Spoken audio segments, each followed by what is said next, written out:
December 15th, 1675. The man walking through the dark, narrow streets of Delft is Johannes Vermeer, aged 43, a well-known artist.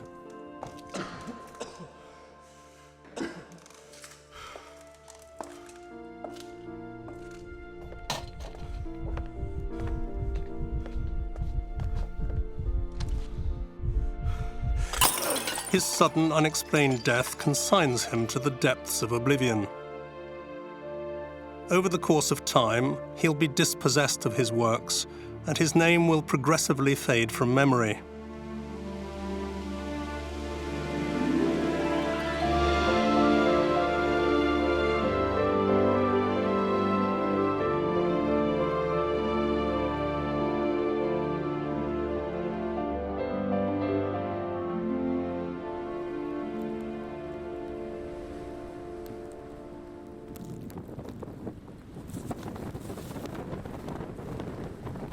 Later, the White House disappears like part of a phantom stage set. People in Washington talk about the storm of the century. In the freezing cold, hundreds of thousands of people mark time in line outside the National Gallery, waiting to see the greatest Johannes Vermeer exhibition ever assembled. For the first time, 21 paintings by the painter from Delft are on show. After Washington, the exhibition moves to the Netherlands, at The Hague. 11 European cities are custodians of paintings by Vermeer, and in America, New York, Washington, and Boston hold his works. Around the world, the shows go on, ever more exhibitions, especially in Japan. It's unusual for more than 10 Vermeers to be gathered together, yet the presence of any one attracts tens of thousands of visitors, impatient to share a moment of genius. An odd journey, the passage of the painter from Delft, from fame to obscurity and back, centuries later, into the spotlight. Over recent decades, Vermeer's faces have become part of our collective imagination. Girl with a pearl earring, the milkmaid, have become characters in everyday life, appearing on walls in Bristol in England, on the steps of a stairway in Rio, on an Amsterdam facade, chalked on a Paris pavement, and in the byways of the internet. The iconic images of the master are the stuff of inspiration, lending themselves to every flight of fancy.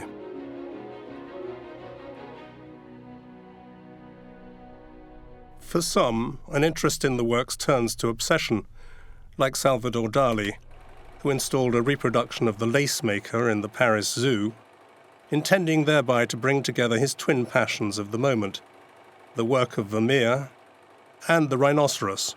Adopting a baguette as a hat, a Daliesque defense mechanism, the artist paints a picture best understood by the critics, while the rhinoceros is nonplussed by the Dutch master's work. While Dali painted, creating a particularly personal version of Vermeer's painting, the rhinoceros declined to attack the canvas with its horn, leaving Dali to spear it himself. The works of the painter from Delft have become a cult, written about in the press as Vermeer mania. Researchers, writers, and filmmakers have seized upon the man and his paintings to fashion a global legend, advertising a brand, helping itself to the milkmaid. But how and why could this artist, admired in his own lifetime, vanish into the mists of time?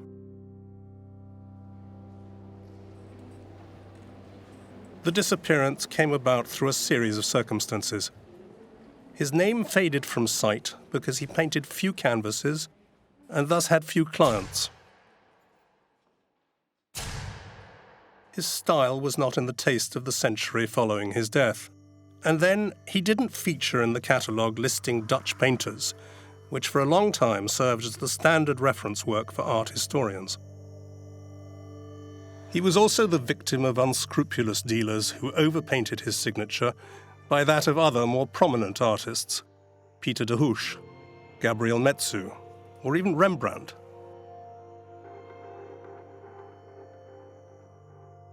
Today, it's unlikely that further Vermeer canvases remain hidden beneath the signature of a rival or in the shadows of an attic.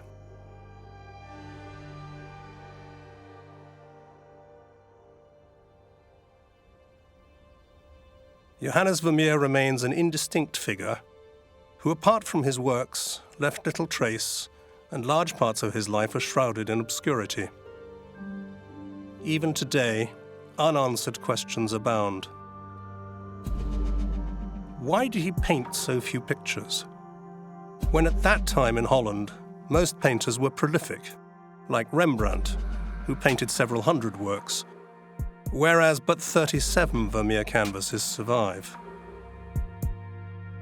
The output of a lifetime might therefore fill just one solitary museum wall.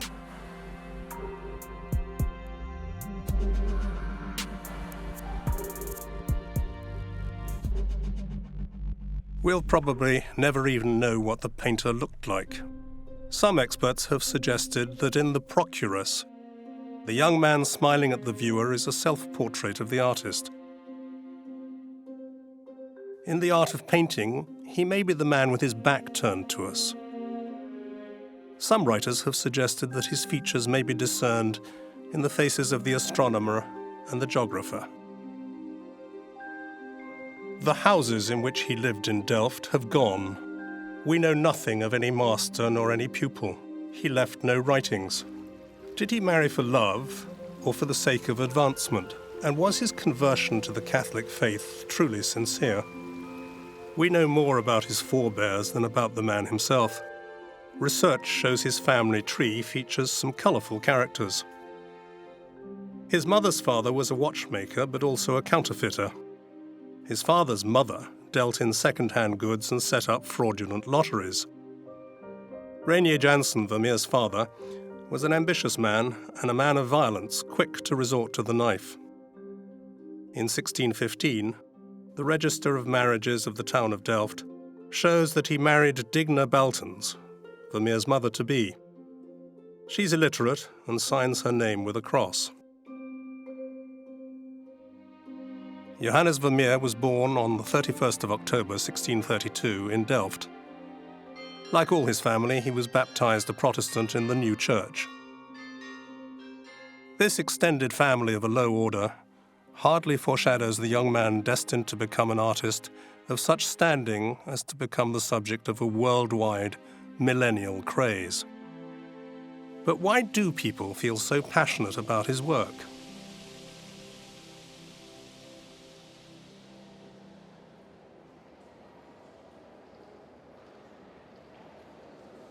Vermeer's paintings, like all major works of art, are not merely pictorial images capably expressed on canvas.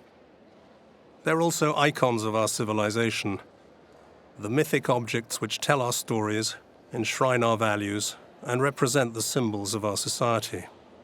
And then, in Vermeer's case, the mysteries of his life, the scarcity of his canvases, and the stormy history of his nation all go to reinforce the legend that is Vermeer and to further our fascination with his works. But the passion for Vermeer arises mainly in the intensity of engagement, experienced between the viewer and his paintings. He speaks softly. He expresses an admiration for women which resonates with the values of our time. The feminine world of Vermeer expresses a restrained sensuality, all the more troubling because it's constrained. The painter from Delft sets up obstacles between the seeker and the object of desire. He arouses desire and creates frustration. This counterpoint of impulse and restraint is a reflection of a society and a culture in which the rigors of Calvinism are set against the exuberance of a new, freewheeling economy. Because Vermeer's country was truly at an extraordinary moment in its history. Holland was in its golden age. Her people created their own culture. Vermeer was a citizen of Delft, and that city nurtured his sensibility. But if the roots are to be found in the city, his canvases look out to a wider world. Whereas most painters of his time were content to reproduce reality, Vermeer's work oddly gives one a sense of a solitary life, lived in a parallel world, separate and apart from his surroundings. To explain his difference, we need to look at the turmoil of 17th century Holland. Whereas elsewhere, countries were ruled by the nobility, power in the United Provinces was in the hands of the Protestant bourgeoisie. The country was born in the course of an 80-year war of liberation against the Spanish occupying power. The revolt starts in 1568, when heavy taxation by Spain oppresses the inhabitants of the Low Countries. Famine fans the flames, but religion is the main cause of the war. The Dutch Protestants rising up against the violence and crimes of the Spanish Catholic Inquisition. The Calvinists also show their own intolerance. They believe representations of Christ and the characters of the Bible to be idolatry. They hurl themselves about the churches, destroying impious images. Protestant iconoclasts smash windows, overturn statues, slash and burn paintings, and destroy places of Catholic worship. Henceforth, artists will no longer work for the church.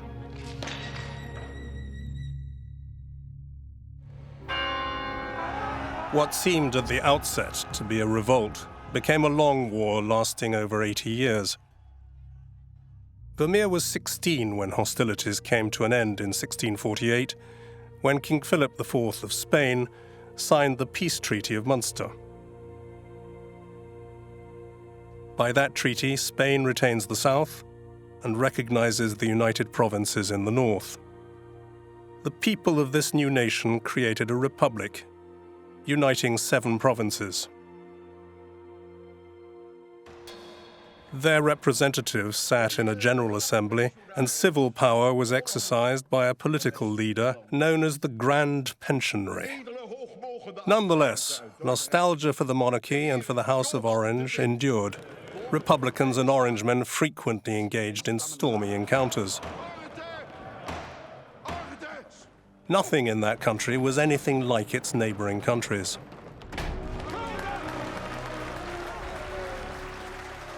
The Dutch are pragmatic people who knew how to tame the winds across their flat country, filling the sails of their vast fleet and turning the sails of the windmills that crushed limestone, ground corn, and channeled the water from the sea. Whilst other countries indulged in murderous wars to conquer territory, the Dutch fought the waves, as 15% of the land surface of the United Provinces was reclaimed from the sea in the constant struggle to channel water and develop new arable land. Everywhere, huge watermills endlessly shifted millions of cubic feet of the waters of the North Sea.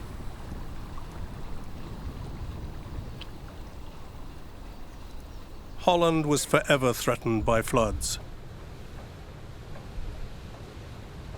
As in Delft, which is 6 feet below sea level, if the dikes gave way or the windmills ceased their unflagging turn upon turn, the city would have drowned. This victory over the waters convinces the Dutch that they're a chosen people. They compare themselves to the Hebrews, guided by Moses, for whom God parted the waters of the Red Sea. In 1650, a gazette, the Gedenkklank, publishes a poem invoking the covenant between God and his people. O Lord, the waters retreated before us, and you led us, dry underfoot, to a safe harbour, just as your people in ancient times, led by Moses and Joshua, reached the promised land. An army of austere burghers, dressed in black, invents economic warfare because in this, the struggle to become rich is compatible with faith. In prosperity, the Calvinists see a sign of divine predestination. Their wealth is willed by God. They single-mindedly develop an entire system of commerce. They invent foreign exchanges and lending banks, the stock exchange and speculation. In short, they were the first movers to come up with the tools and regulation of capitalism. Their principal weapon consists of an immense fleet of sturdy ships trading around the world. They create the VOC, the East India Company, one of the pillars of Dutch imperialism. The VOC is the progenitor of capitalism and the stock exchange. The boats that set sail are financed by private funds. Ventures are successful when boats return laden with treasure, but if a boat is shipwrecked, all is lost. So, maritime adventures are the forerunners of stock exchange speculation, and the Dutch plying the world's oceans, laying the foundations of globalization. A fellow citizen of Vermeer's, Hugo Grotius from Delft, whose statue now stands in the Grand Market Square, drafts the first rules of maritime commerce. But the pursuit of profit in no way conflicts with the teachings of morality. They make money out of everything consistently. War is as profitable for them as peace. They have learned how to speculate. Like the price of cereals, which they sell on to other countries at inflated prices in times of food shortages. The slave trade is a major source of revenue. They create a world apart, where everything may be bought and sold, where everything is a commodity. This also applies to works of art and to painting in particular. In other places, the commission of paintings depends on the whim of the nobility or the needs of the clergy.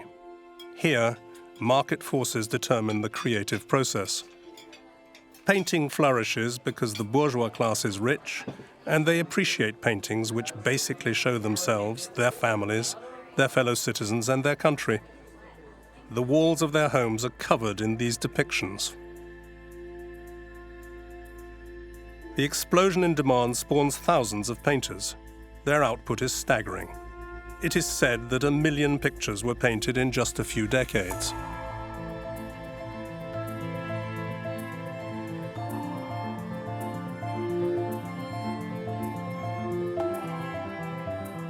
So this tiny nation of less than 2 million people becomes a fertile nursery for artists. But the calling is a hard one, as many are called and the competition is fierce. Painters influence each other, even copy each other, often painting the same scenes, the same subjects. The abundant supply on offer tends to depress prices. Whilst many may paint, few make a good living. Besides, you can't just set yourself up as a painter.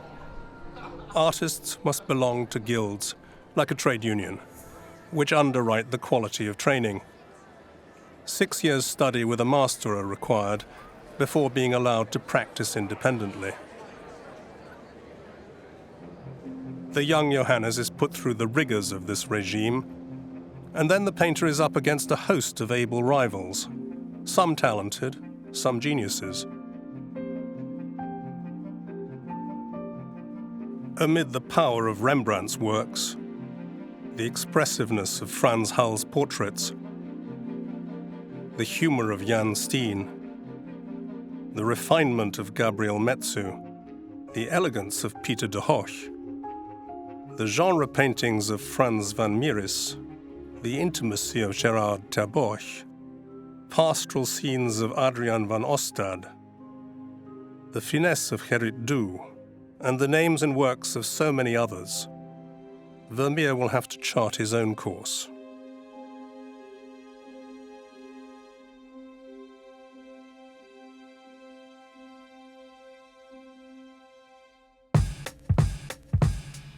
At the time Vermeer was starting out, the art market is divided into three.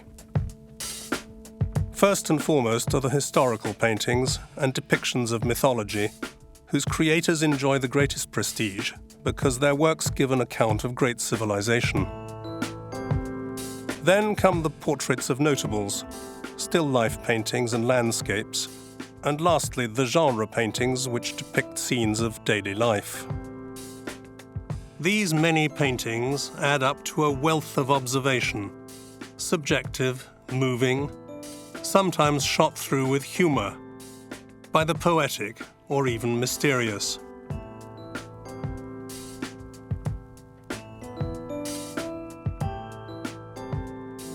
The artists show us the detail of daily life, even in its most commonplace and most intimate moments. The upper classes are very fond of pictures which promote the virtues of hearth and home. They pay great attention to the cleanliness of their homes. The Dutch believe their home to be a sanctuary, which must be absolutely protected from the dirt outside. To indulge their clients' obsessions, the painters depict a host of women doing the housework. The broom even becomes a national symbol. Legend has it that the admiral of the Dutch fleet nailed a broom to the mast of his ship before sweeping away the English. The world of childhood is equally appealing to connoisseurs. Artists paint scenes of children's education, of the battle against head lice, and the struggle with illness. Painters find a wealth of material in the medical world. Their works reproduce scene upon scene the pallor and weakness of a listless patient, the same medical procedures. Dutch towns are cleaner than towns anywhere else, and Delft has the reputation of being the cleanest of all. Calvinist preachers exhort their flock to keep their souls as clean as their houses. But the painters reveal the peoples of the United Provinces torn between orderliness and disorder, between virtue and wantonness.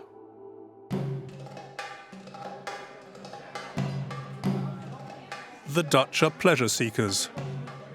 Genre painting disguised as morality play offers up pleasure in excess. Judging by the sheer abundance of paintings, the inhabitants of the Netherlands spend their lives binge-eating and drinking. Drunken stupor is a favorite theme.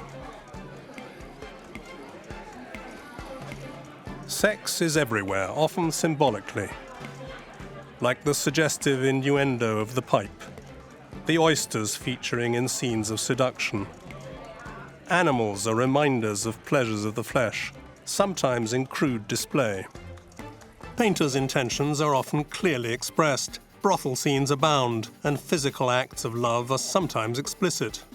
These crude scenes of genre painting which flood the market are the antithesis of Vermeer's gracious world. These canvases portraying men and women solely engaged in the pursuit of profit, of fornication, brawling or stuffing themselves, conjure up elsewhere in Europe an image of a loutish peasant people. Aristocrats in other countries turn up their noses and think ill of the Dutch for preferring quantity to quality.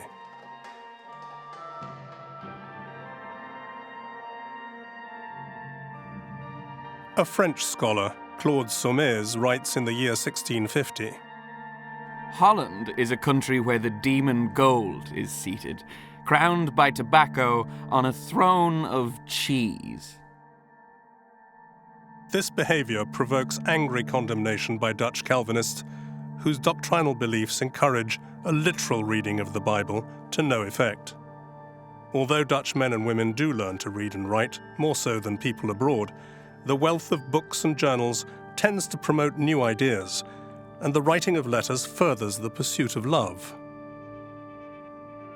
Foreign authors come here to have their work printed, and published writings travel way beyond the borders of the United Provinces.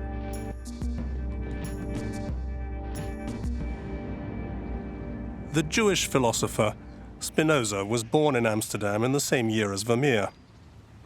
He frees up philosophy from the yoke of religious dogma.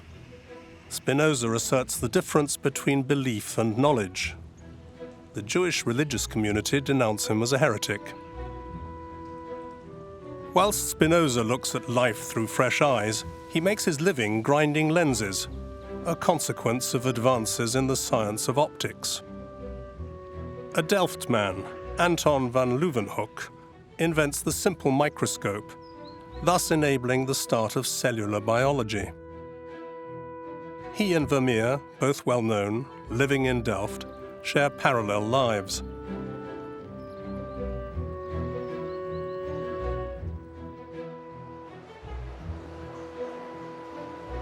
Vermeer is a child of the Golden Age, in which Holland, a rich country, a world apart, has no concern for the future. Delft is a day's journey from Amsterdam, which at this time is the richest city in Europe, with a population of 200,000 people. The expansion of the city is managed by a succession of development plans involving the digging of canals alongside the narrow facades of the beautiful houses of the middle classes. Royalty and aristocracy in other European nations, especially France and England, cannot understand how this tiny people has managed, with no king, with outlandish customs and their vulgar taste in dress, to raise themselves to the first order of the commercial powers. Their freedom is an irritant. Their wealth provokes jealousy, and above all, the insolence of the Dutch provokes the anger of their powerful neighbours. In this vein, the French King Louis XIV feels humiliated by some engravings attacking that of which he's proudest, his military glory, and mocking his image as the Sun King. Initially, French aggression takes the form of a campaign of propaganda and insults.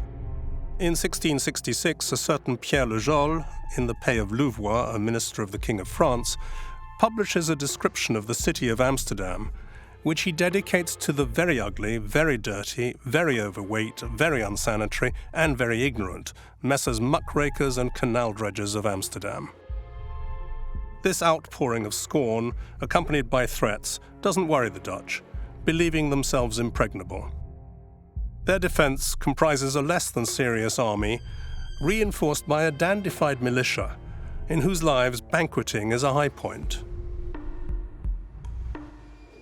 It's in Delft, at the heart of this effervescent, expansive society, oblivious to the dark clouds of war rolling in, that the young Vermeer, buoyed up by this spirit of optimism, comes up with his own particular harmony.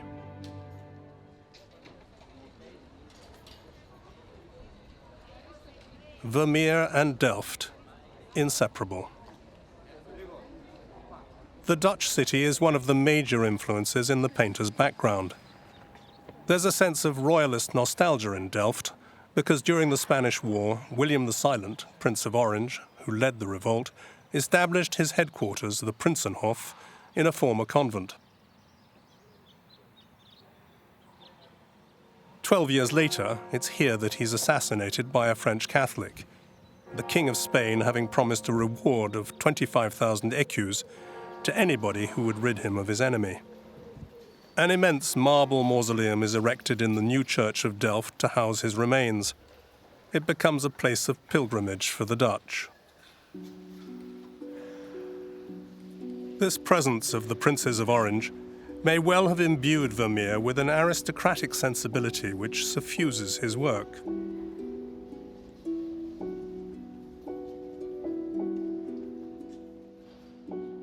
The city is surrounded by ramparts and crisscrossed by canals.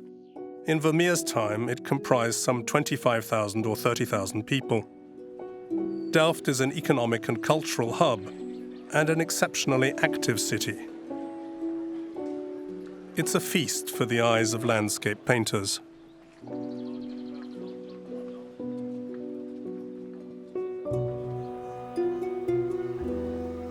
The city's monuments stand out, imposing themselves in works by the painters living there and celebrating its glory.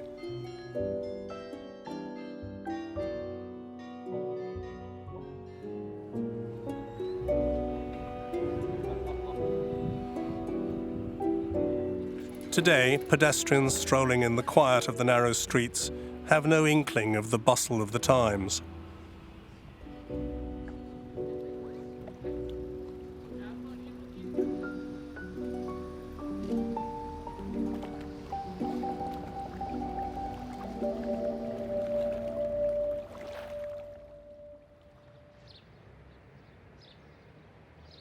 We know very little about Vermeer's childhood, except for the fact that he grew up in the hustle and din of his father's taverns. Before taking up innkeeping, Reinier Jansen was a weaver, and it's perhaps this former craft that gave Vermeer his taste for the superb fabrics and carpets which feature in his paintings. His weaver's income, however, is meagre, and Reinier Jansen quickly becomes an innkeeper and a dealer in paintings. He's an ambitious man and takes on substantial debt to acquire the Mechelen Tavern, an imposing property situated in the large market square. The place is elegant. The tavern does a lively trade. Artists and art lovers rub shoulders there. On the walls, the innkeeper hangs paintings he's trying to sell, introducing his son to the world of art and of painting in particular. As frequently happened, Reinier Jansen changes his name several times, going from Jansen to Vos and then to Vermeer. This was the surname he favors when Johannes is born. Vermeer is 20 years old when his father dies in October 1652 at the age of 61. Reinier Vermeer is interred as a notable in the new church, a stone's throw from his tavern. He's given his son an education in art and left him both ambition and sizable debts. At the time of his father's death, Vermeer is still too young to be recognized as a painter by the Guild. He needed to spend a 6-year apprenticeship to one or more masters. Art historians have come up with 5 possible names. First, there's Leonard Bramme, a master born in Delft and a family friend. Bramme travelled mainly in Italy. He paints dark scenes of heightened contrast. He has a hand in arranging the marriage of the young painter, but there's little in common between the two artists' works, and their canvases show no sign of a shared artistic heritage.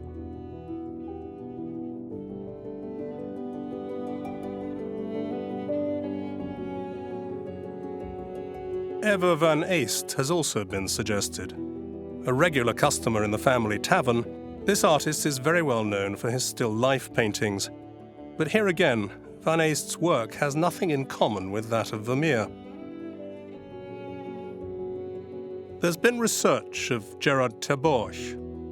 He did visit Delft. He was in touch with Vermeer 2 days after the latter's marriage.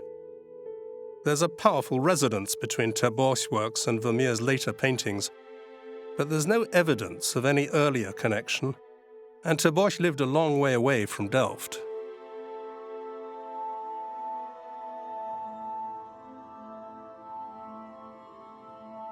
The name of Karel Fabritius, who painted the famous Goldfinch and the Sleeping Sentinel, has also been suggested. Vermeer admires Fabritius and is influenced by him, indeed owning 3 of his canvases. However, Fabritius arrives in Delft later, when Vermeer is already 18 years of age. The register of the Guild of St. Luke bears this out. The relationship between the 2 men is brief, because on the 12th of October 1654, an explosion at a gunpowder depot devastates the northeast of the city, causing many casualties, among them Karel Fabritius. His studio is also destroyed in the conflagration. Other inquiries lead us to Utrecht. It's possible that Vermeer may have completed his apprenticeship there in the studio of the Catholic painter Abraham Bloemaert, a friend of his in-laws. Perhaps he was the man who convinced Maria Tins to give her daughter's hand in marriage to Johannes Vermeer. However, Bloemaert is 82 years of age when Vermeer would have begun studying with him, and he dies a year before his pupil graduates. Not a convincing theory. So, Brahma, Van Eyst, Ter Borch, Fabritius, Blomart, or someone else, might he have had several masters? The questions remain unanswered. In April 1653, 6 months after his father's death, Vermeer's life goes into a spin. He's not yet 21. In the space of 4 days, having become engaged to Catharina Bolnus at the town hall in Delft, then rapidly converted to Catholicism, he gets married a few kilometers away in a church tucked away in Skiplud, a village with a sizable Catholic population. There, the Protestants allow them to practice their religion, provided that they do so discreetly. This marriage radically changes the course of Vermeer's life. It's an unexpected turn of events, as on the face of it, the young couple seem ill-matched. Katharina's forebears are upper class.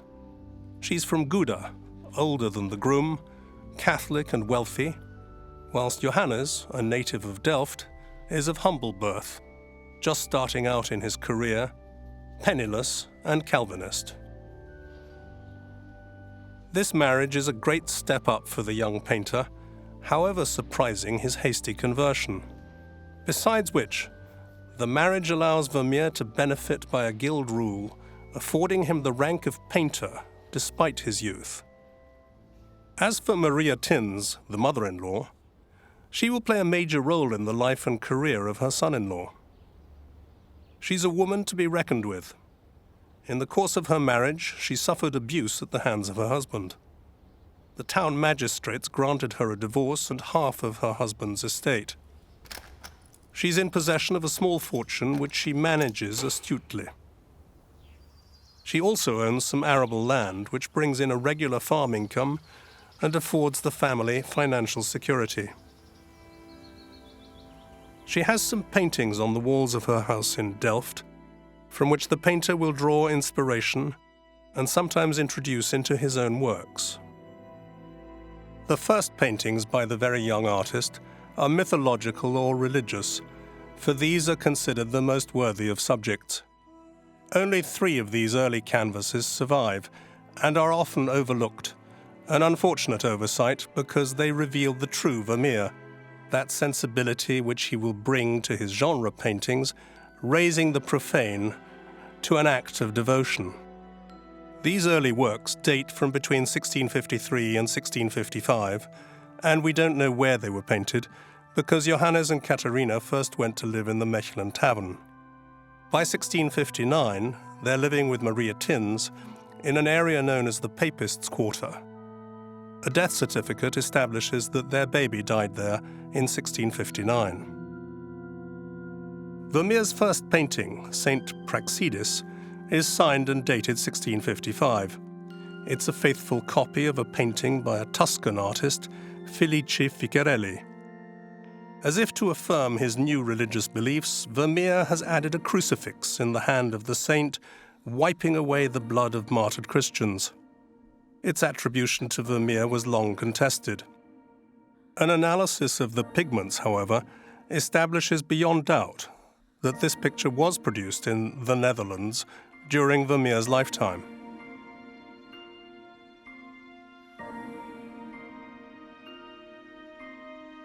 With Christ in the house of Martha and Mary, Vermeer continues to draw inspiration from religious subject matter. This story is from the New Testament. While Martha fusses over household chores, Mary is seated at the feet of Christ, listening to his word. Martha and Mary illustrates the fundamental difference between Catholic and Protestant doctrine, between God's saving action as opposed to predestination, between those who seek salvation through good works and those who believe that faith alone delivers salvation.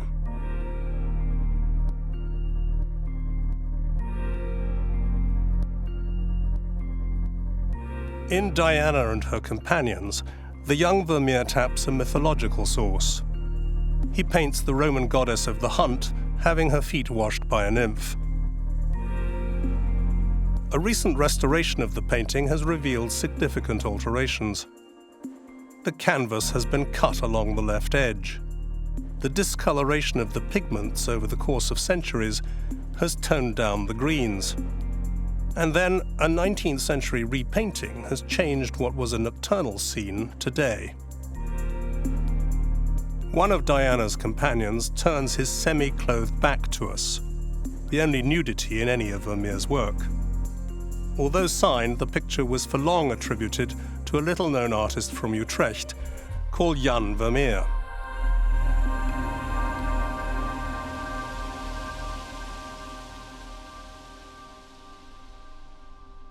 Vermeer's life is contained within a tiny area of a few hundred square yards in the heart of Delft, between the tavern where he was born, the pub where he grew up, the Guild of St. Luke, and the home where he lived.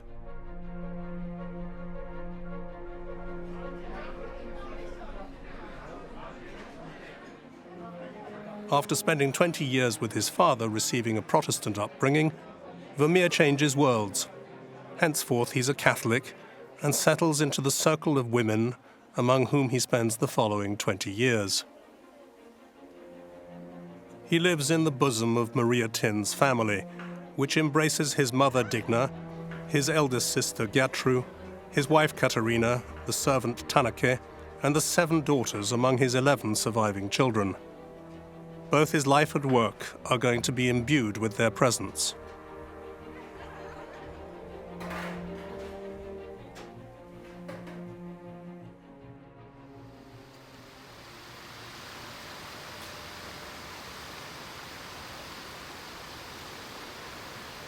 The painter Pierre-Auguste Renoir is reported to have said, "One fine morning, I took a train to Dresden, where I had long wanted to see The Courtesan, that great picture by Vermeer of Delft. The painting, despite its title, features a woman who appears to be the most wholesome of creatures." In fact, Vermeer soon moves on from venerable historical subjects and paints a brothel scene, a subject very much in fashion. The courtesan referred to by Renoir is now called the Procuress. Vermeer must have been inspired by painting by Dirk van Barburen, owned by his mother-in-law, but as Renoir observes, the young girl lowering her gaze is passive and has refined, graceful features. She bears little resemblance to the coarse, grimacing, vulgar face of the prostitute painted by van Barburen. Whatever the setting, Vermeer makes women appear graceful. In The Procuress, Vermeer begins his work on the effects of light, and the first glimmers of light appear on the water jug which the girl holds in her hand. In its construction, he has yet to apply the rigor in his later works. This man with his knowing smile may be Vermeer himself, possibly the only existing image of Vermeer. He wears a doublet with slashed sleeves, evocative of times past. Oddly, the painting draws upon religious inspiration. Vermeer is looking to the parable told by Jesus about the prodigal son returning home after a life of debauchery.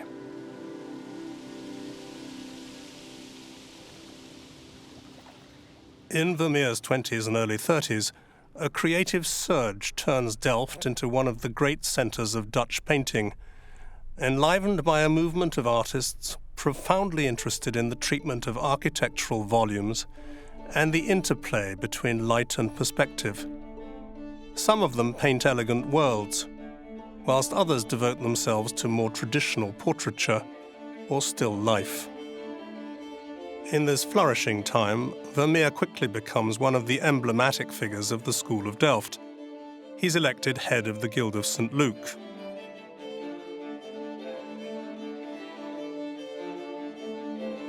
At the start of his professional life, the order of his family allows him to immerse himself completely in his painting. But this comfortable situation won't last, because Katharina will bear him 15 children. 11 survive. The years of Vermeer's family life will be marked by pregnancies and births. The financial burden of such a large family will grow, and despite a little dealing in paintings supplementing his income, Vermeer's means are slight. The lodging and financial support afforded by his mother-in-law become increasingly essential. After the years of the hubbub of tavern life, from now on Vermeer will have to brave a household filled with the sounds of children crying and shouting. The painter inhabits two worlds, which are both parallel and opposite. Living at the heart of a family surrounded by noise and activity, he reveals to us another world that is calm and silent.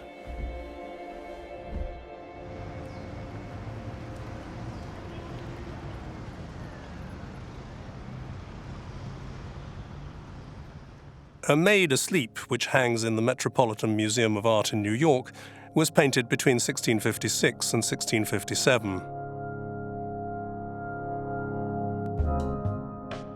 Vermeer is laying down the fundamentals of his style. Space is rigorously managed to create a barrier between picture and viewer. Time is suspended. The essential elements of his scenes are present: an oriental rug, a white ceramic water jug, a porcelain dish, the corner of a painting on the wall, a Spanish chair decorated with lions' heads. Hanging to the right, a map. It's the start of a ritual. The slight redness of the girl's cheeks and the overturned glass suggest that this could be a warning against the consequences of taking drink to excess. Could she be a servant? The young woman is richly dressed and is wearing pearl earrings. It's hard to imagine that a servant would be sleeping so peacefully if she'd just borrowed her mistress's things to wear.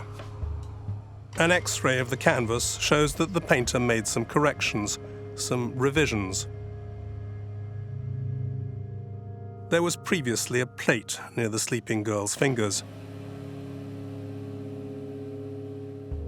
The picture hanging above her head was smaller.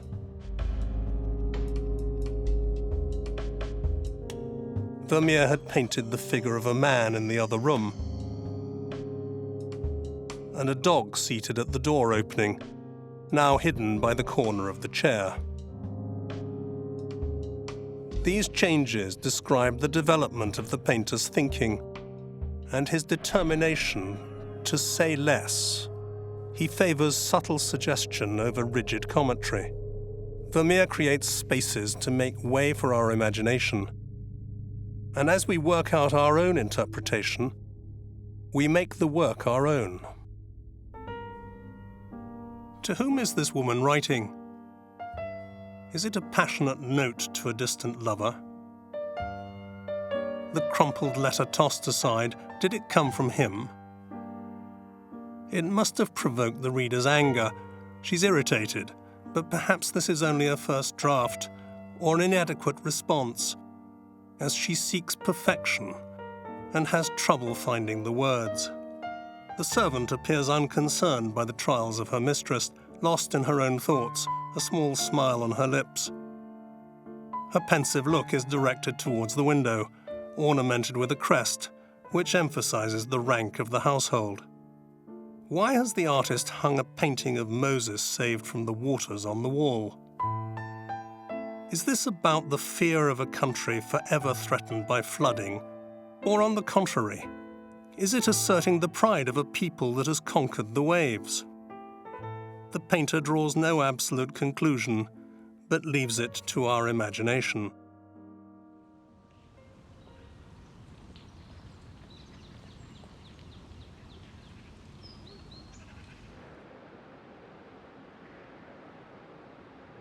Also around 1657, he paints a girl reading a letter by an open window, for long attributed to Rembrandt. If the Procuress and A Maid Asleep have a moral to tell, a girl reading a letter by an open window offers none. It's the first time a letter features in Vermeer's work. According to the established code of genre painting, it must be assumed to be from a suitor. The woman seen in profile, her eyes lowered, is absorbed in her reading. She shows no interest in what may be going on around her. Natural light delineates her face. Small luminous specks set off the styling of her hair, the shadow of her locks rendered by gradations of colour. Vermeer highlights the few objects in the foreground, and his key light plays on the golden reflections of the blouse and a theatrical curtain oddly shortened to the height of the table. It's been drawn back to allow us the privilege of observing the reader without being able to go near her. The young woman is beautiful, her identity unknown. Her face is reflected in the window panes. An X-ray of the picture shows that the positioning of the subject has been slightly altered. It took a long time to develop the setting. The painter decided to add the silk curtain, a kind of trompe-l'œil designed to hide both a large bowl he had previously placed on the table and the back of a second chair. Vermeer also dispensed with a portrait of Cupid on the wall. He removes characters or objects which either serve no purpose or are overladen with meaning. Thanks to rigorous editing, he makes us believe we're just surreptitiously stealing a glance into everyday life. Apart from the letter, are there other symbols? Does the fruit in the bowl suggest beauty, love, or the fleeting nature of youth? But why look for hidden meanings? Vermeer's images are poetic. He's not appealing to our reason or logic. He's not making explicit statements like his contemporaries. He chisels his works just as the poet fashions words and phrases to enhance meaning informed by emotion and intuition. Other Dutch painters generally refer to iconologia, a lexicon of symbols developed a century earlier by Cesare Ripa. With the exception of his two allegorical works, Vermeer appears not to burden himself with this rigid and outdated codification. He has his own syntax, and his symbolism leaves open the doors of our imagination. With a girl reading a letter by an open window, he introduces the familiar window to the left and starts to develop that interplay of lines and perspective which has been called the Vermeer structure.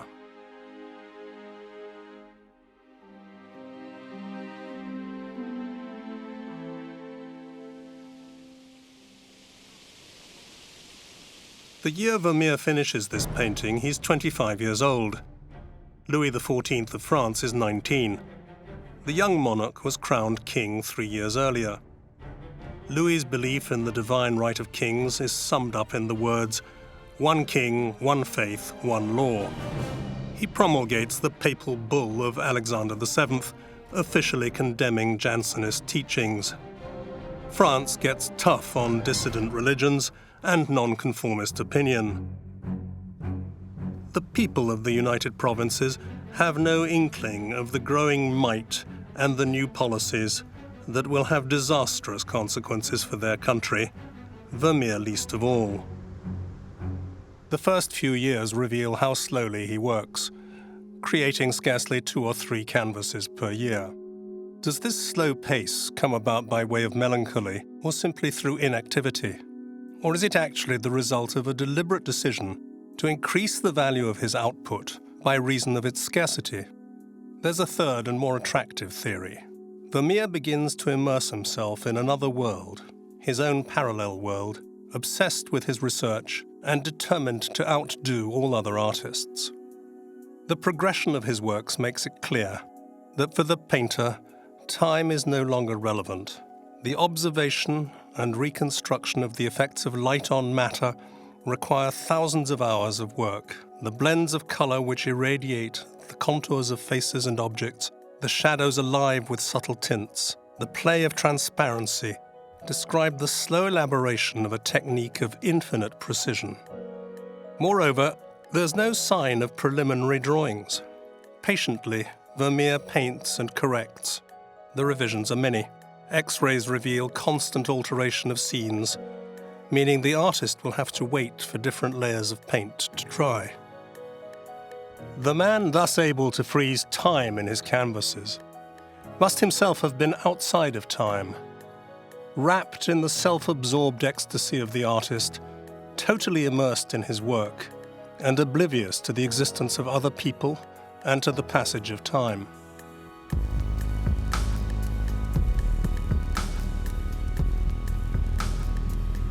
The Lace Maker, which attracts huge crowds to the Louvre, is an homage to concentration.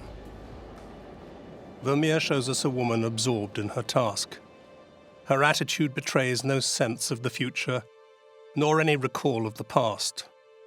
She is neither ahead of nor behind the present moment. She is in the present, an absolute limitless present.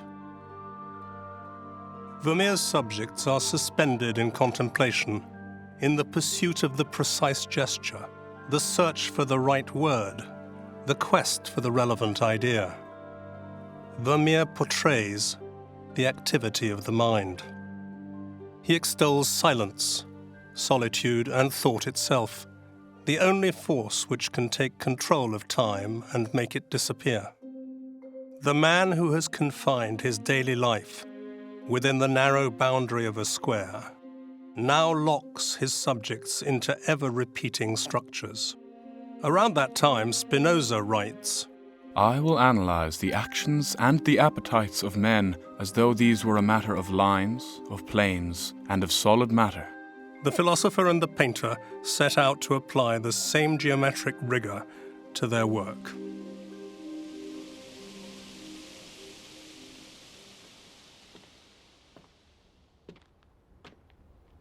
But whatever the consequences, or the reason for his slow work, and thus for the scarcity of his canvases, Vermeer has few clients. A wealthy patrician from Delft, called Van Rieven, is his principal buyer. He pays Vermeer advances, and over the years he buys about 20 paintings.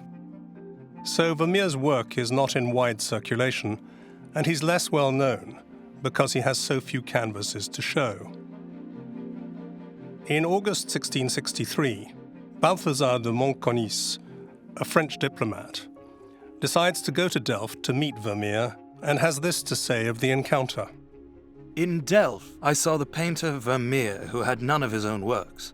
But we saw one at a baker's, which was said to have fetched £600, even though there was only one figure, and which I would have thought overpriced at 60. In subsequent work, Vermeer narrows his focus. He doesn't paint family, children, old age, nor does he depict illness or animals. Instead, the paintings are about a Holland inhabited by refined and cultivated women, respectful or troublesome servants, charming young people and learned men. There's wine drinking and games of seduction and music playing. It's a paradox that the artist known as the painter of silence frequently introduces musical instruments into his works.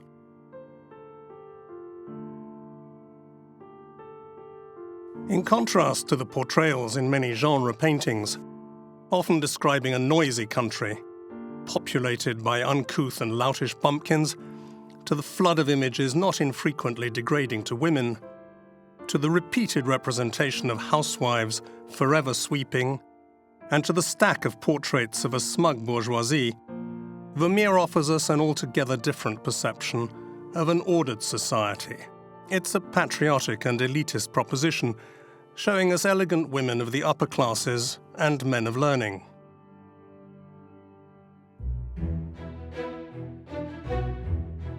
Like the geographer and the astronomer, in the 17th century, these two branches of science were complementary disciplines, leading to the discovery of new continents and maritime exploration. The globe on the geographer's desk is turned towards the Indian Ocean. Painted a year apart, these are the only two Vermeer canvases in which the subject is a man alone. The model for the man in both paintings is clearly the same. There's been speculation that it's either the painter himself or possibly the Delft scientist van Leeuwenhoek, but there's not the slightest evidence for either proposition. The pictures are remarkably alike. Vermeer creates settings and decors which are identical, as is the spatial arrangement. The tables are partly covered by a carpet.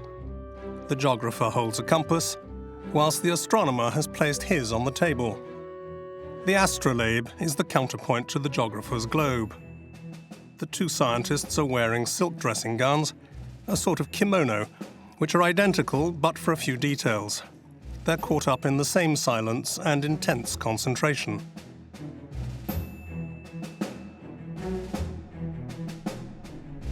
Were the two paintings intended to be shown side by side?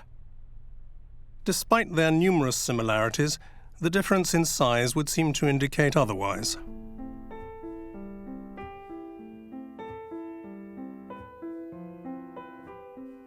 But the works do illustrate the point that repetition is part of Vermeer's mindset. In each picture, Vermeer shows us what Proust calls the fragments of one and the same world. In his pursuit of virtuosity, Vermeer doesn't attempt to be inventive. He repeats his theme endlessly, like a pianist seeking perfection, who might practice the same piece until his dying breath. He pursues his research into technique, the representation of light, the interplay of colour, and the effects of perspective across the same themes, places and objects, forever in an enclosed universe. A space with small leaded windows to the left. The same water jug. The chairs with lions' heads. The musical instruments.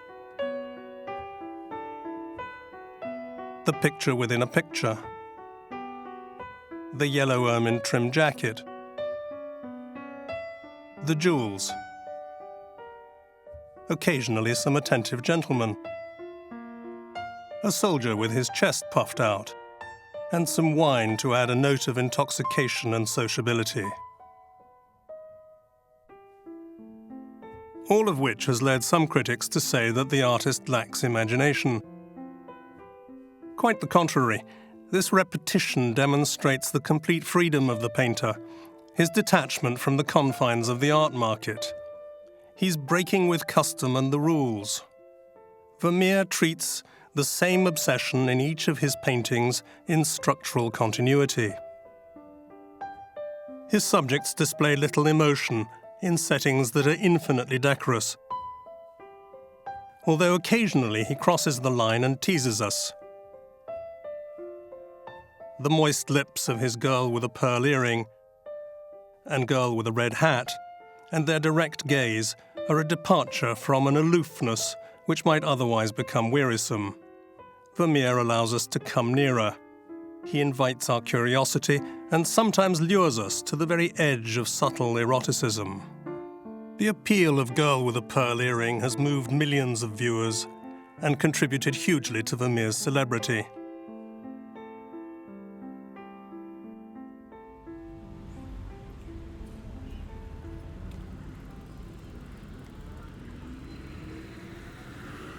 Amsterdam's Rijksmuseum houses one of the jewels in Vermeer's crown. The artist paints the little street at the beginning of his golden age, between 1657 and 1658. Researchers now claim to have identified this little street in Delft, but we may well go on thinking that it's imagined, that it's one of those fragments Proust talks about. It was Leonardo da Vinci who said, "Painting is an exercise of the mind." The artist reinvents reality. That gives him his freedom. That's the difference between the artist and the craftsman. Vermeer shows us a peaceful little street which highlights the virtues of domesticity. The house is the central character. A seated woman diligently attends to her needlework. A servant girl cleans the yard, while a small boy and girl are quietly at play. This is the only time Vermeer portrays children.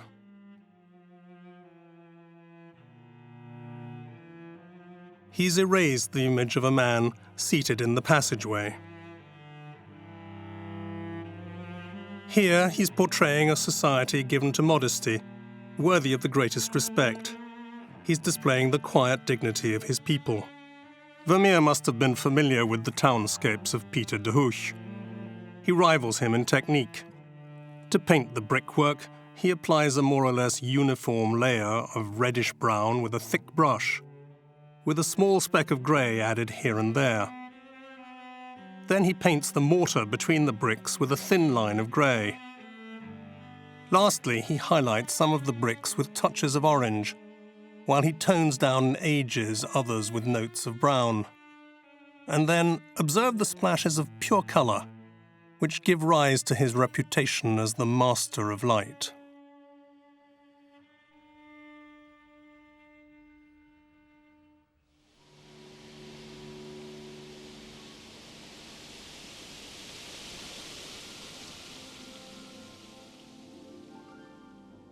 At the time, artists or their pupils made their paints as needed. It's a meticulous task, requiring dexterity in crushing the raw materials, finding the pigments, and diluting them with various oils according to the desired effects.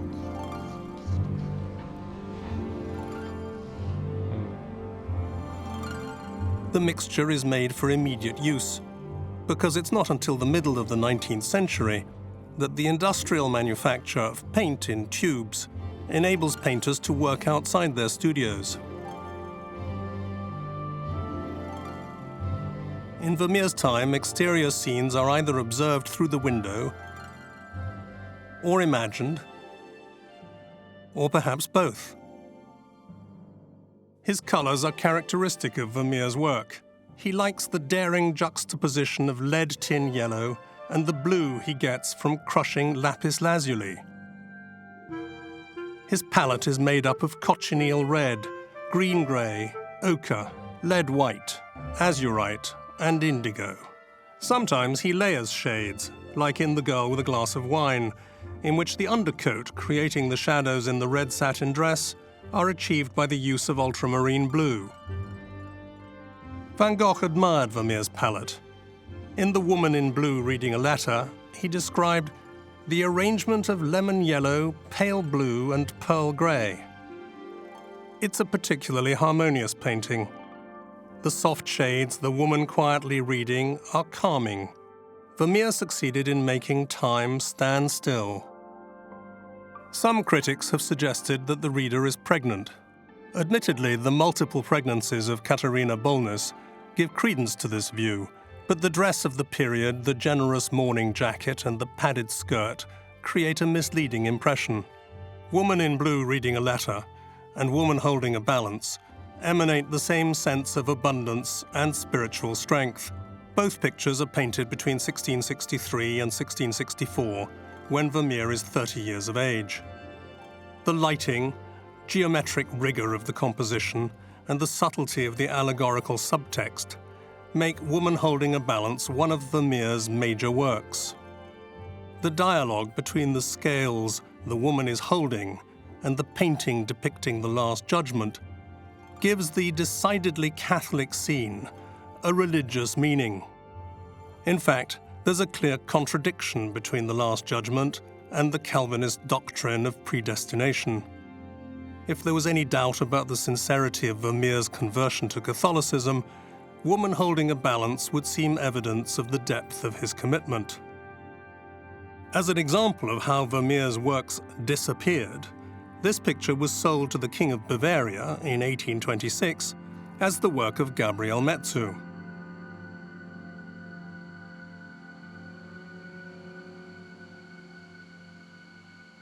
View of Delft is Vermeer's second townscape. The painting is one of the iconic masterpieces which has aroused passionate responses and contributed to the Vermeer legend.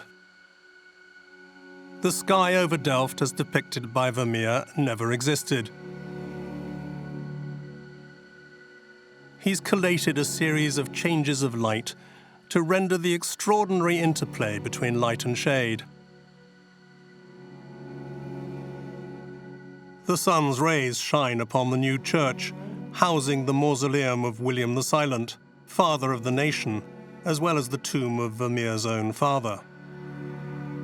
As in all of Vermeer's work, the picture reflects absolute calm. The port would certainly have been less peaceful than depicted here. At the time, the herring boats and water coaches, which provided canal transport from town to town, must have created a great to-do on the quayside. By playing with the volume of the buildings, the artist creates a compact, harmonious alignment, so that he's able to divide up the scene into horizontal planes in which the sun delineates the spaces.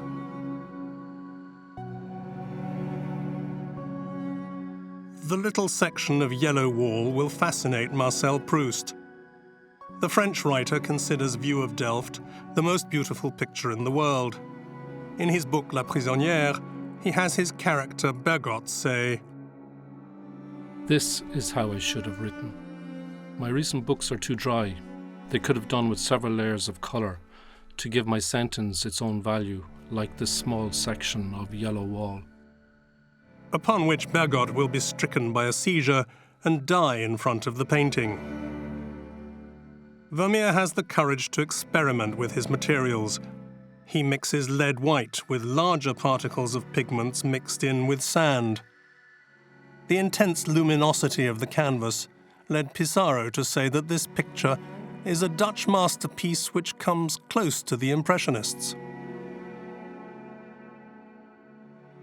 To construct View of Delft and other works, Vermeer may well have used the so-called camera obscura.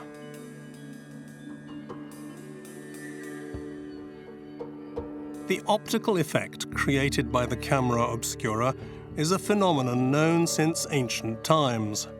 An inverted image of a scene at the other side of a screen is projected through a pinhole. It's the precursor of the modern camera.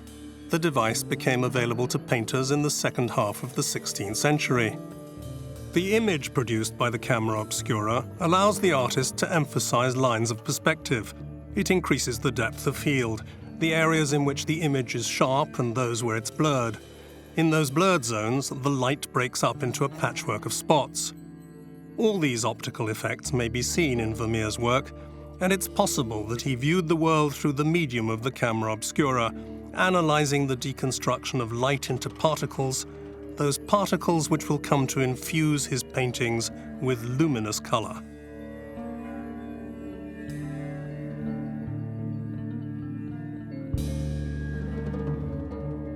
The camera obscura would thus have allowed him to refine his perception and enter a world in which sensibility takes over from sense, where the painter is not reproducing the shape of objects, but expressing the visual sensation of their being, like the tip of the nose of the girl with a pearl earring, which becomes indistinguishable from her cheek. Vermeer's painting becomes increasingly fuzzy, like the bread in The Milkmaid, or the chair in Girl with a Red Hat. He's reproducing a circle of confusion outside the depth of field, an effect that a photographic lens would highlight. And the disproportion between the soldier and the girl he's speaking to in Officer and Laughing Girl also resembles the distortions produced by a lens. This use of the camera obscura is further evidence of Vermeer's single-mindedness, using every device and material in the service of his quest for perfection. Whether or not he used the camera obscura is simply a debate about technique. It casts no doubt on the painter's genius. Similarly, Karel Fabritius uses a distorting mirror to produce a strange panoramic view of the streets of Delft. To construct the lines of perspective in a painting, the painter sticks a needle into the so-called vanishing point, then draws through a powdered thread which traces a line on the canvas. Adjusting the vanishing point, the subject of the painting is magnified, so that the viewer will see the protagonist as the dominant feature of the painting. We see this effect with the painter in The Art of Painting, and with the figure of the milkmaid. On some canvases, one can still see the hole left by the pin, above the hand of the milkmaid, and on the map of Holland. The vanishing point determines the focal point of the picture.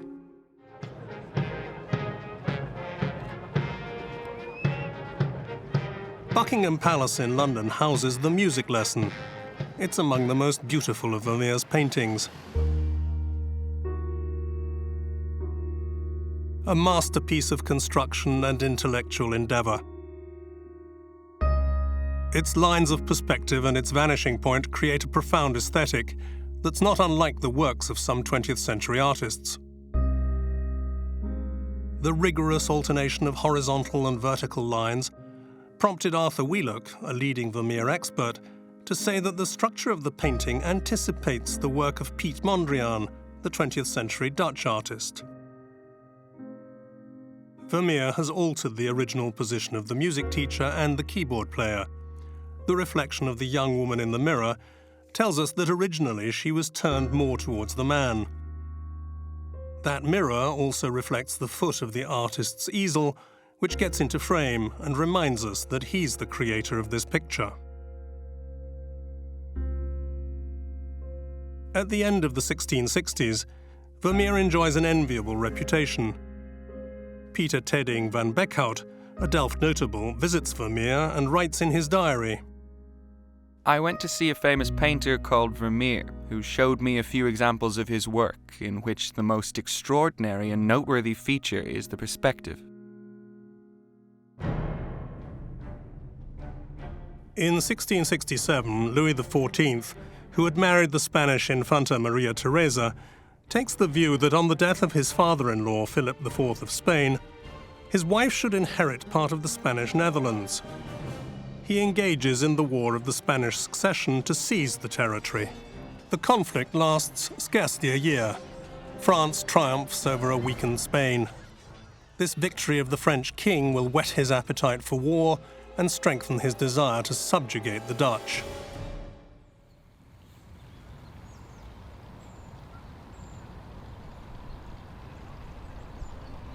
In that same year, the painter from Delft, far removed from the din of battle, begins to paint a kind of poetic testament. The art of painting, now to be seen in the Kunsthistorisches Museum in Vienna, plays a major part in the life and work of Vermeer. The painting is one of the largest in size and most complex in meaning. It's one of the two allegories he painted. Rather than writing a classic treatise on painting, Vermeer expresses the painter's vision and his own ambitions by an array of objects set in a visual composition. He rejects the status of an artisan and asserts the painter's claim to be accorded the status of an artist. The painter, seated at his easel, turns his back wryly to the viewer. The significance of the map of the 7 provinces on the wall gives rise to comment. For some, it's nostalgia for a country that should never have been split up. The subtle play of light on the folds of the paper is much admired. Vermeer is the only painter to use maps as such a major pictorial element.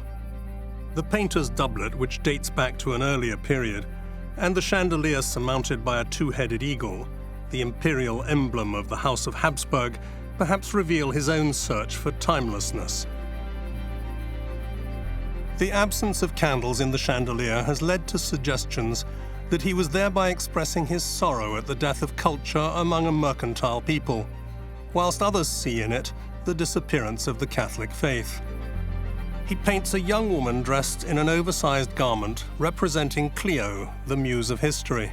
She's also the personification of honors. The laurel crown symbolizes glory, the trumpet evokes fame, sometimes fleeting. In her left hand she holds a book, possibly iconologia. On the table there's a mask symbolizing drama or perhaps death. The other arts are all subordinated to the highest form of art, which is painting. The artist's ambition is to achieve glory through the perfection of his art. He has to scale the heights. Beauty will make him immortal. In this magnificent painting, which is both puzzle and premonition, Vermeer declares his ambition and makes an appointment with history. Could he possibly have guessed that he would fall victim to the vanity of a king, that he would be forgotten, but that in the end he would find glory. Vermeer's destiny and that of this painting are the stuff of some fantastic story. For the rest of his life, Vermeer refuses to be parted from the art of painting. The struggle for ownership of the picture will continue after his death, his mother-in-law and his widow going to great lengths to keep the work. But Anthony van Leeuwenhoek, the appointed executor of the painter's estate, will remain unmoved, and the painting is sold at auction in Delft in 1677. Much later, it will be sold as a work by Peter de Hooch to an Austrian count, whose family will let it go for the sum of 1.5 million marks in 1940 to Adolf Hitler.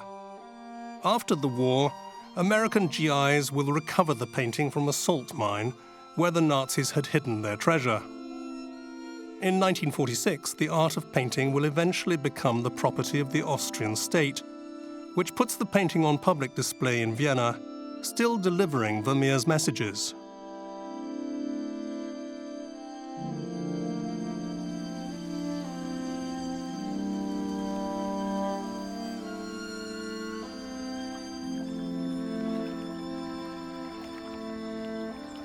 Vermeer's death is brought on by extreme poverty.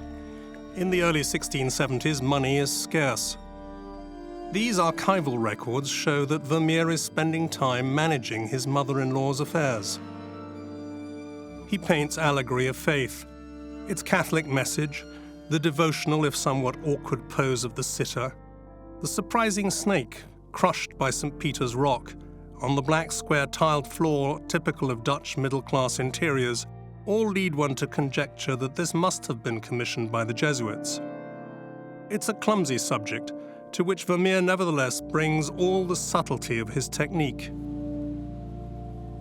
The years 1670 to 1675 are a rapid descent into hell, marked among other things by a succession of deaths and other misfortunes.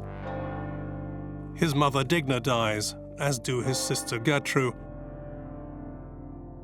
his friend the painter Brahma, and his patron Peter Klaas van Rieven. These bereavements deeply affect the painter.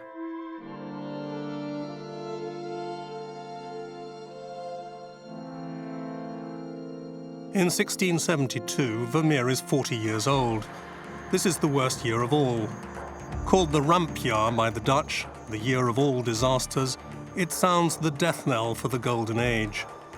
Following lengthy and detailed preparation, both diplomatic and military, Louis XIV and his army of 280,000 men, with their English allies, declare war on the United Provinces. The attack is met with practically no resistance. In a matter of 3 months, the attackers have occupied most of the Dutch strongholds. This war is a matter of such pride to the absolute monarch that he commissions the painting of a fresco by Charles Lebrun on the ceiling of the Hall of Mirrors in his palace at Versailles. Each scene depicts one of the decisive moments of the war with Holland, as seen by a painter anxious to please his king. We see the moment of decision to attack.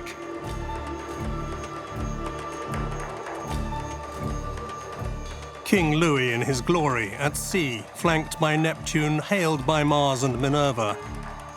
The king giving orders for a simultaneous attack on 4 of the Dutch fortresses.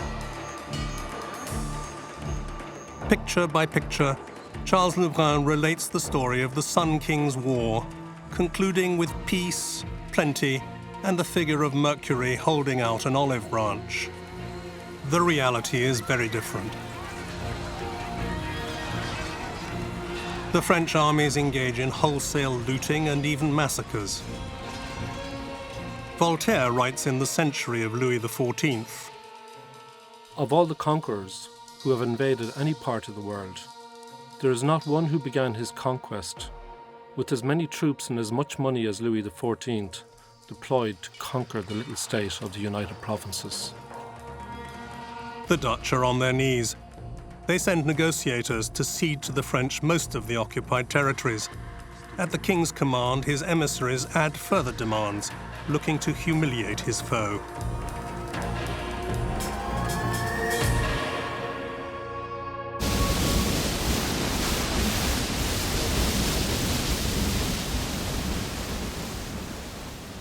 Driven by despair, the Dutch then react as no French strategist had foreseen. They open the sluices of the dikes in the area of Muiden, near Amsterdam, so flooding a large part of their country. The sea returns to vast areas of reclaimed land, swallowing up man and beast alike. The waters lay everything to waste. French military strategists had foreseen everything but this heroic act.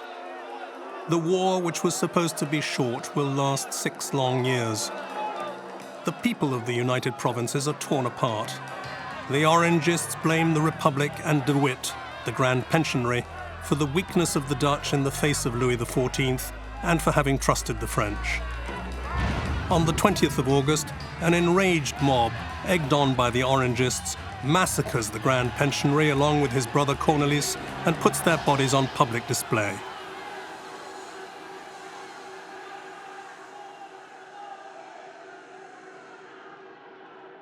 The economic situation of the country is dire. The Vermeer family is hit harder than most, especially by the loss of income from their farmland, which disappears under the flood. Whilst with no buyers, they lose their additional income from the sale of paintings. Vermeer must provide for 11 children, of whom 1 girl is the only adult. He borrows 1,000 florins on questionable terms. War and death assail him. He's overwhelmed by poverty, physically weakened, humiliated. It's no overstatement to say that there was no greater dishonor in Holland than to be in debt and unable to feed one's children.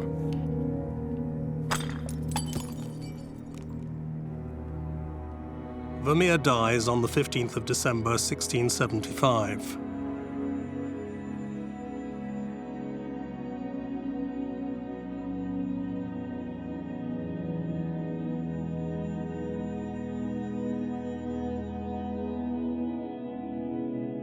The following year, his widow appears before the Supreme Court of Holland and Zeeland to seek forgiveness of the family debt.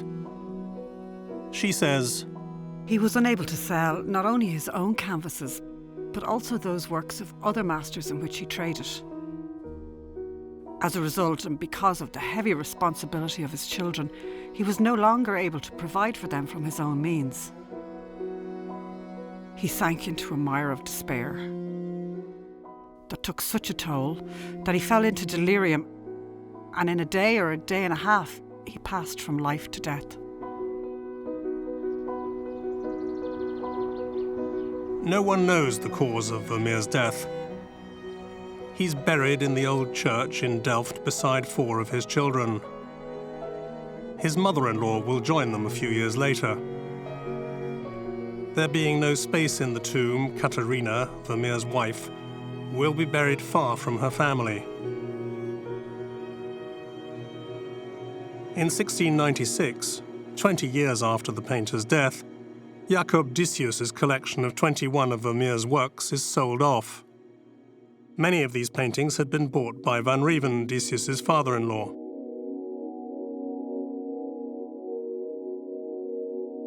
Known only to a few experts and a handful of collectors, Vermeer then disappears into oblivion, a disappearance that's to last for 150 years.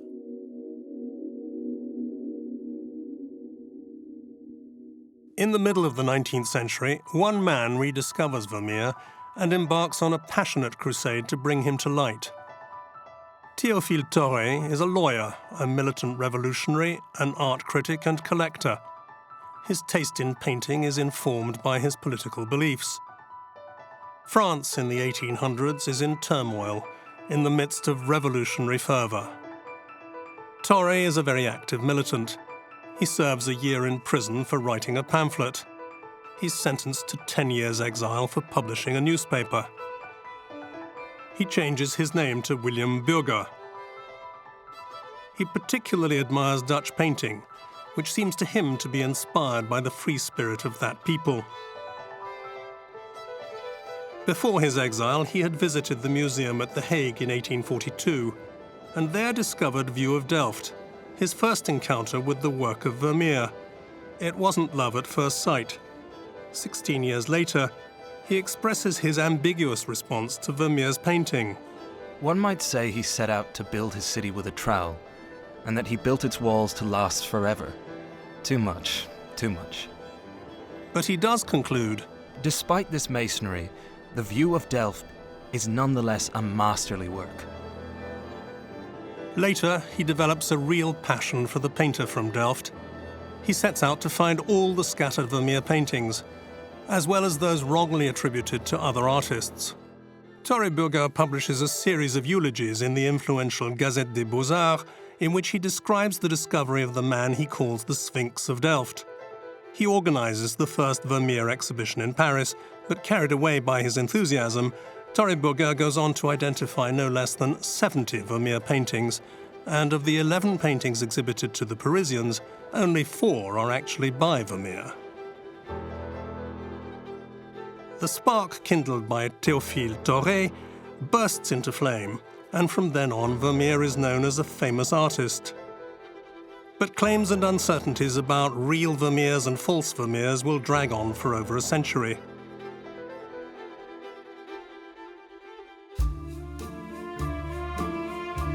In the confusion, forgers take advantage of the Dutch master's renown.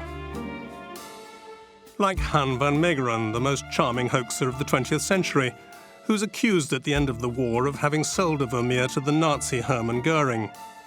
He's found guilty of this unpatriotic act.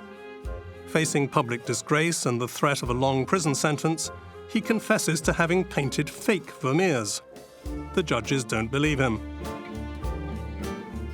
To convince them, he has to take to his paint and brushes to demonstrate his talent as a forger.